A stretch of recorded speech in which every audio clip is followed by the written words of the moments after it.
주님의 피, 우리의 모든 죄를 용서하게 능력하신 주님의 피, 정말 감사합니다.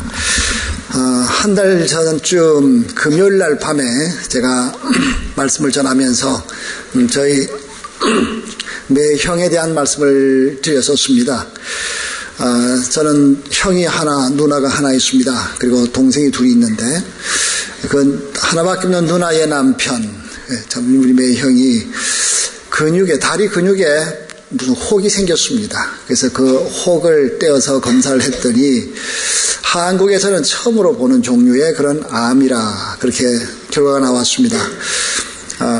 그러니 처음 보는 종류의 암이니까 당연히 약도 없고 당연히 경험도 없고 예측도 안 되는 그런 상황이었습니다. 서울대학병원에서 제일 권위 있다는 사람이 말한 거니까 아마 정확하겠죠. 자, 그래서 저희 동생이 저희 누나 또 주치가 되기도 하니까 지혜롭게 잘 얘기해라. 절망을 해서 또 안 되지 않느냐. 이제 그렇게 형제들이 얘기를 했습니다. 그랬더니 동생이 한 얘기가 누나 암은 아닌데 암처럼 자라기도 하고 퍼지기도 한데 그 말이 사실 암은 아닌데라는 말은 그건 과로고 사실은 그게 암이죠. 자라고 퍼지는 게 그게 암이지. 그 뭐 딴 거 되겠습니까? 자, 그렇지만 누나는 거기에 모든 소망을 다 걸고 있는 그런 모습이었습니다. 암은 아니란다. 자, 암은 아니란다. 한 달 전에 그때부터 참 그런 검사를 하다가 수술을 하고 한 2, 3일 전에 이제 드디어 퇴원을 해서 집에 왔지만 이제 방사선 치료를 이제 하게 된다. 그런 얘기를 들었습니다. 어떻게 될지 그 누구도 모르죠. 뭐 경험도 없고 약도 없는 그런 상황에서 이런저런 비슷한 약을 사용하면서 그러면서 또 추이를 봐가면서 또 하지 않겠습니까? 일단 하여튼 다 방사선 치료는 다 해야 되니까 또 하기 시작하지만 그 누구도 결과를 알지 못하는 그런 상황입니다. 자, 하나님의 손에 모든 것이 달려 있습니다. 그런 일이 한두 가지겠습니까? 하나님의 손에 달려있는 그런 일들이 얼마나 많겠습니까? 한 주간 목회자로서 좀 힘든 시간을 보냈는데요. 우리 교회 교인 중에 지난 엊그제 목요일 날 두 분이 수술을 받았습니다. 이분은 하지 않고 수술하고 이제 마취가 깨는 대로 다 퇴원을 했는데 토요일 어제부터 그래도 많이 호전됐다라고 하는 소식을 들었습니다. 우리 애녹 선교회의 이종금 장로님 금요일 날 이물전시에 들어갔다가 토요일 날 다행히 나왔습니다. 자, 그런가 하면 우리 또 김주성 집사님 오늘 우리 원래 안수식을 하게 되어 있었는데 어제 이물전시에 또 밤에 입원을 했습니다. 그래서 밤 10시에 그 연락을 받았는데 뭐 통화를 해보면서 아무래도 오늘 나오기가 어려우실 것 같다 그런 얘기를 했습니다. 할 수 없이 오늘 안수식은 이제 연기하기로 그렇게 했습니다. 자, 이런저런 어려움들이 우리 가운데도 많이 생깁니다. 그러니까 뭐 또 좋은 소식도 생깁니다. 회사가 이사 가는 바람에 집에서 쉬고 있던 또 우리 이전 집사, 집에서 딱 5분밖에 안 걸리는 5분 거리에 또 운송회사에서 취직이 되어서 이제 또 다시 일을 시작하게 됐어요 하는 그런 소식을 들었습니다. 자, 우리 애녹 선교회 70이 넘으신 연세에 또 우리 이성호 집사님이라는 분 계시는데요. 자, 70이 넘으셨는데 또 엔지니어로 또 부르는 회사가 있어서 또 가서 이제 일을 시작하게 되셨다. 좋은 소식을 이렇게 또 듣습니다. 자, 여러분, 다양한 사람들이 살면서 다양한 일들이 일어납니다. 자, 그렇지만 사람이 하는 그 일을 넘어서서 하나님께서 일을 하시는 그런 다양한 사람들의 삶이 바로 우리 가운데 있습니다. 자, 우리들은 너무나 서로 다르지만 그러나 서로가 한 공동체, 한 교회를 이루고 있습니다. 우리가 한 교회라고 하는 것은 예수님이 예수님이 모퉁이 돌이 되시고 그 모퉁이 돌로 우리가 쭉 붙어 살아있는 그런 한 벽돌이 되어서 붙어있는 건물이 되어 있습니다. 자, 이 모퉁이 돌, 여기에 예수님이 계시고 여기에 붙어있는 모든 벽돌들 하나하나가 다 바로 우리의 모습이고 우리 다 한 지체로 살아가고 있습니다. 자, 이 안에는 아픔도 있고요, 갈등도 있고 여러 가지 기쁘고 좋은 일들도 많이 생깁니다. 그렇지만 이 모든 사람들이 다 다양한데 진정 하나가 되는 것은 바로 모퉁이 돌 때문입니다. 예수님 때문에 이것이 한 건물이 되고 있습니다. 자, 그런데 이 사도 바울은 모퉁이 돌로 예수님이 계시고 그 가운데 있는 붙어있는 우리들은 과거에 다 이방인이었고 구원이 없는 사람들이었고 이스라엘 밖의 사람들이었고 자, 그리스도 밖에 있었던 사람, 죄와 허물로 죽을 수밖에 없었던 소망 없던 사람들이었는데 이 모퉁이 돌에 붙어 있기 때문에 한꺼번에 다 새로운 사람들이 되었다고 그렇게 말씀합니다. 그것이 바로 오늘 본문 나오는 이 3장 바로 앞에 있는 2장의 이야기입니다. 그래서 2장에서는 이렇게 쓰고 있습니다. 2장 19절에 그러므로 이제부터 너희는 외인도 아니요 나그네도 아니요 오직 성도들과 동일한 시민이요 하나님의 권속이라. 너희는 사도들과 선지자들의 터 위에 세우심을 입은 자라. 그리스도 예수께서 친히 모퉁이 돌이 되셨느니라. 그의 안에서 건물마다 서로 연결하여 주 안에서 성전이 되어가고 너희도 성령 안에서 하나님이 거하실 처소가 되기 위하여 예수 안에서 함께 지어져 가는 그런 건물, 그런 한 공동체, 한 교회가 되었다고 그렇게 말씀합니다. 그러면서 바울은 이 한 공동체가 된 이 교회를 위하여 기도하는 내용이 오늘 본문의 이야기입니다. 오늘 바울이 기도하고 있는 그 기도의 내용 세 가지를 우리에게 말씀합니다. 우리 교회 이런 교회 되게 하소서. 바울이 기도하던 바로 그런 교회, 바로 우리 교회가 그런 기도에 응답이 있는 그런 교회가 되게 하소서. 바로 이런 마음으로 이 말씀을 봅니다. 자, 이 세 가지인데요. 첫 번째입니다. 자, 이 공동체 어떤 삶을 살아가는 사람들이냐? 믿음의 삶을 사는 사람들입니다. 믿음의 삶. 17절 보면 믿음으로 말미암아 그리스도께서 너희 마음에 계시게 하옵시고. 자, 믿음으로 예수님이 우리 마음에 계신다. 예수님을 마음속에 영접했다라는 것입니다. 예수님이 우리 마음에 거하시는 것, 이것을 우리는 거듭났다 그렇게 표현합니다. 예수님이 내 속에 계시게 된 바로 이것이 중생했다, 하나님의 자녀가 되었다 그렇게 표현합니다. 하나님의 자녀가 되었다. 그러면 우리의 하나님은, 우리 아버지는 바로 하나님이시라는 겁니다. 자, 우리는 자녀고 우리 아버지 된 하나님은 어떤 분이신가? 오늘 14절 15절에서 이렇게 쓰고 있습니다. 이러므로 내가 하늘과 땅에 있는 각 족속에게 이름을 주신 아버지 앞에, 모든 사람들에게, 모든 족속들에게 이름을 주신 아버지 하나님. 자, 우리의 아버지는 모든 사람들의 이름을 아시는 분. 여러분, 아들들, 딸들의 이름을 아버지같이 있습니다. 그리고 그 아버지는요, 아이들이 어려서부터 모든 과정을 다 압니다. 그 아이의 어릴 때 이야기를 다 압니다. 자라가는 성장 과정에 일어난 모든 일을 압니다. 그 아이가 무슨 음식을 좋아하는지, 무슨 색깔을 좋아하는지, 무슨 성격을 가지고 있는지 모든 것을 아는 것이 바로 그 아버지입니다. 이름을 주신 아버지, 처음부터 함께 계셔서 이름을 주시고 모든 것을 다 아시는 그 하나님, 바로 그것이 우리의 아버지라는 것입니다. 나를 지으신 주님이라는 찬송 부를 때마다 얼마나 크게 힘이 되고 위로가 되는지 모릅니다. 지금 내 사정을 누구와 아무도 알아주지 아니한다 할지라도 나를 아시는 주님, 내 이름을 아시는 주님, 나의 형편을 아시는 주님, 나의 무너져 내리는 나의 이 모든 아픔을 아시는 주님, 내가 지금 어떻게 할 수도 없어서 도무지 길이 없는 이 가운데 있는 나의 모든 형편을 아시는 주님, 답답함을 아시는 주님, 나를 지으신 주님 내 안에 계셔 처음부터 내 손은 그의 손에 있었죠. 내 이름 아시죠. 내 모든 생각도, 내 흐르는 눈물 그가 닦아주시죠. 그는 내 아버지, 난 그의 소유. 내가 어딜 가든지 날 떠나지 않죠. 내 이름 아시죠. 내 모든 생각도 아빠라 부를 때 그가 들으시죠.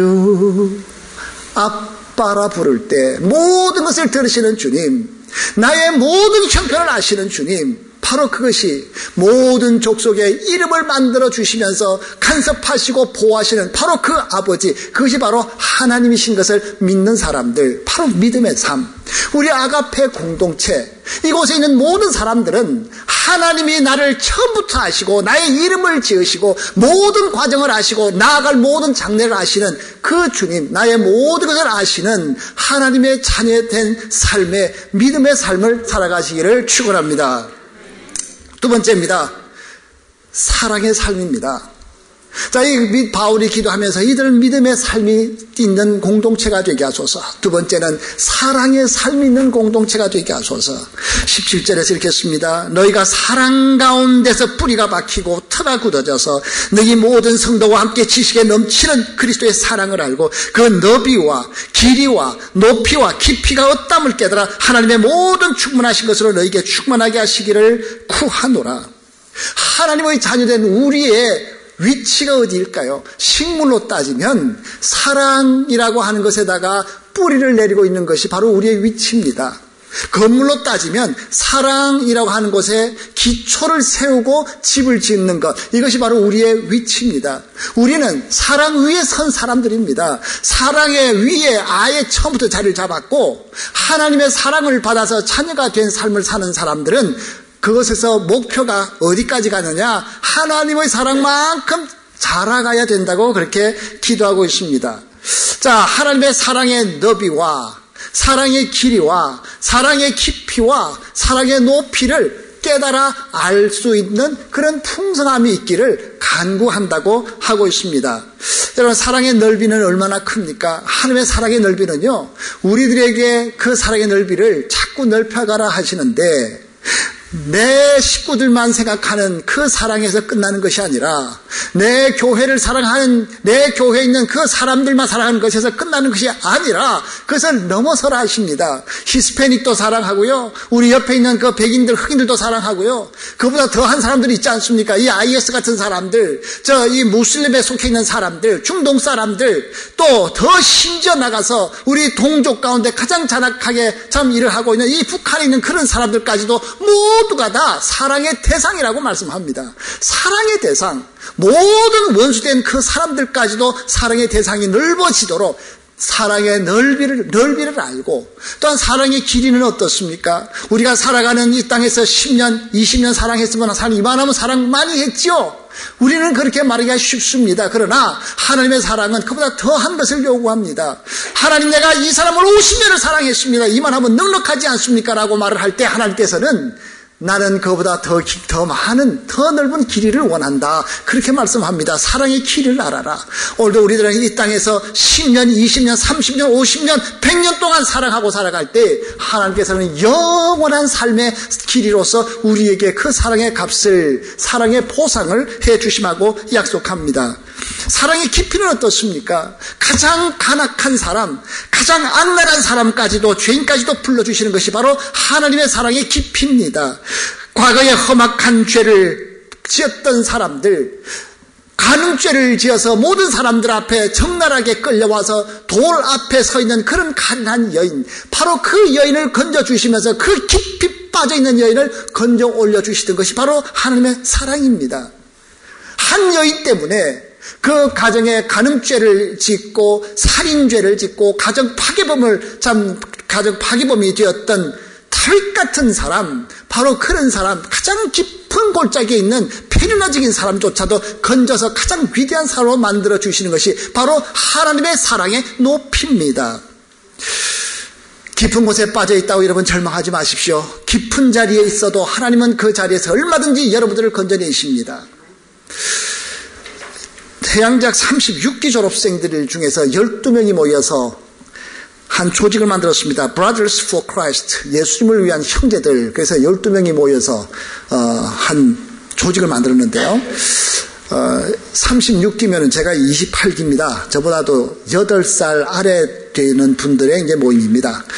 자, 여러분, 이 동기생들끼리 모이면은 주로 하는 것이 술 한잔 하는 거 아닙니까?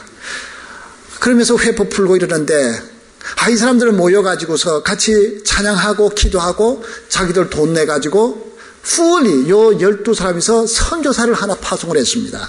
뭐 물론 그 동기생, 그 선교사도 역시 그 동기생 중에 그 12명이 어울려 다니다가 제일 신앙이 좋아 보이는 거, 야, 너 선교사 해라. 이래가지고 얘는 떠밀려가지고 선교사가 됐어요, 그냥. 근데 우리가 돈은 다 대줄 테니까 너는 선교만 하러 가라. 그러니 그것도 또 그렇게 나쁘진 않잖아요.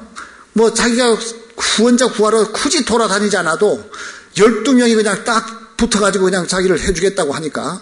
근데 신학을 하고 정말 필리핀에 가서 선교하는데 이 선교 진짜 잘합니다, 이 사람. 대단한 사람입니다. 이 필리핀의 해양대학이 뭐 몇백 개가 있답니다. 워낙 섬이 많은 나라다 보니까 그냥 섬마다 뭐 학교들이 다 그렇게 있는가 봐요. 근데 그 중에서 메이저 해양대학이 5개가 있답니다.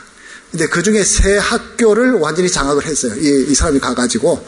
그래서 이 학생들을 불덩어리로 만들고 있는 그런 선교 사역을 합니다. 자, 근데 이 뒤에서 12명은 열심히 돈을 또 모아서 이제 후원해줘야 되지 않습니까? 그 12명 중에 박태룡 장로라는 분이 있습니다. 이 사람은 싱가포르에서 살면서 싱가포르 한인 장로교회, 아주 큰 교회입니다. 거기서 열심히 일하는 그런 장로님인데, 이 박태룡 장로님은 저 2달 전에 한국 왔을 때 그때 다 듣고 만나고 한 얘기입니다. 이 박태룡 장로님이라고 하는 분은요, 배를 7척을 가지고 있는 선주입니다.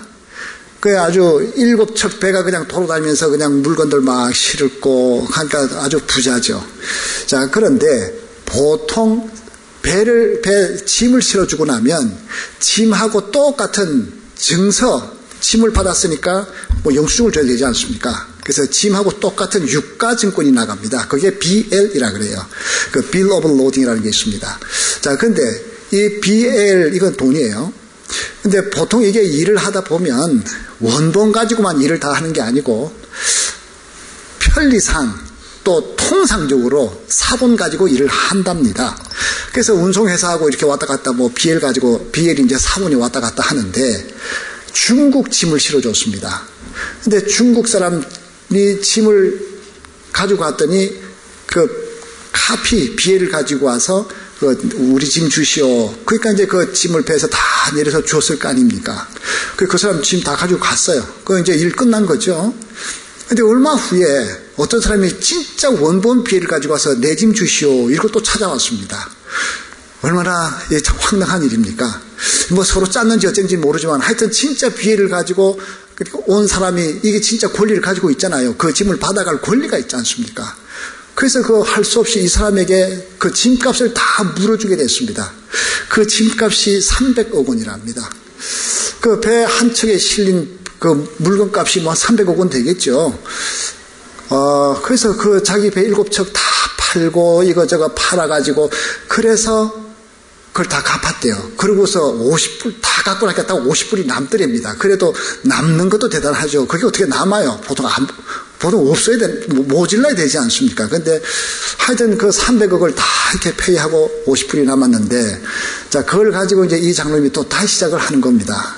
그러면서 그런 얘기를 해요.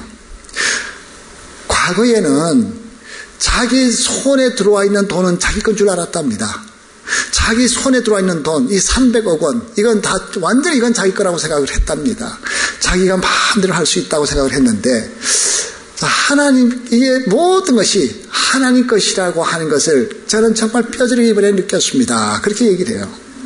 자, 이게 하나님께서 언제라도 가져가시면은, 언제라도, 이게 정말 이런 일은 없는 일인데, 그런데 그냥 보통 뭐 BL 발행하면 뭐 그걸로 그냥 진짜 주인이 와서 다 찾아가지, 가짜가 와서 그렇게 사기쳐서 빼가고, 이런 일은 정말 없는 일인데, 그런 일도 생기더라고요. 그러면서, 이제는 자기 손에 있는 돈도 하나님의 것이라는 것으로 다시 한번 철저하게 헌신하면서 살겠다. 자기의 물질관이 바뀌었다 그러면서 이제는 더 이상 자기의 것을 자기 것이라고 생각하지 아니하고 내 손에 있어도 이것은 하나님의 것으로서 정말 하나님 중심으로 내가 살겠습니다. 그러면서 다시 시작을 한다 그래요. 아마 그 사람 다시 또 성공할 거예요. 자, 이제 다시 시작하고 있지만 가장 깊은 바닥에 지금 빠져있는 그런 상황에서 만났습니다. 그렇지만 아마 옆에 뭐 든든한 친구들도 있지만요, 그 사람 눈빛을 보니까 저건 다시 살겠다 싶어요. 하나님만 딱 붙어가지고 정말 이제까지도 그렇게 살았지만 그래도 전에는 후원금 얼마 띄워주면 나머지는 다 지 거라고 생각했는데 이 전부가 하나님 것이라고 하는 그런 철저한 하나님 앞에 조금 더 불평이나 원망은 없이 새롭게 자신의 물질관을 새롭게 세우게 됐다고 그렇게 고백하는데 저 사람 앞으로 하나님께서 정말 축복해 주겠다 그런 생각이 들었습니다. 여러분 하나님의 사랑의 깊이는요 300억은 날아가도 그 안에서도 그 사람이 찬양하게 만듭니다. 사랑의 깊이는요 가장 험악한 죄악에 빠진 사람도 다시 건져서 일으켜 세우십니다. 하나님의 사랑의 깊이는 우리가 다 포기한 사람도 다시 새롭게 일으켜 세우십니다. 하나님의 사랑의 높이는 어떻습니까? 하나님의 사랑의 높이는 끝이 없습니다. 한이 없습니다. 하나님의 사랑의 높이는 우리들에게 완전히 제일 최고로 좋은 것, 가장 높은 것, 천국을 우리에게 선물로 주신 그런 하나님의 모습이 바로 하나님의 사랑의 모습입니다. 우리가 늘 부르는 304장 찬송, 하늘을 두루마리 삼고 하늘을 종이로 삼고 바다를 먹물 삼아서 한없는 하나님의 사랑 다 기록할 수 없겠네. 하나님의 크신 사랑 그 어찌 다 쓸까. 저 하늘 높이 쌓아도 채우지 못하네. 하나님 크신 사랑 측량 다 못하네. 영원히 변치 않는 성도여 찬양하세요. 자, 오늘 우리 하나님의 사랑이 그런 사랑이랍니다.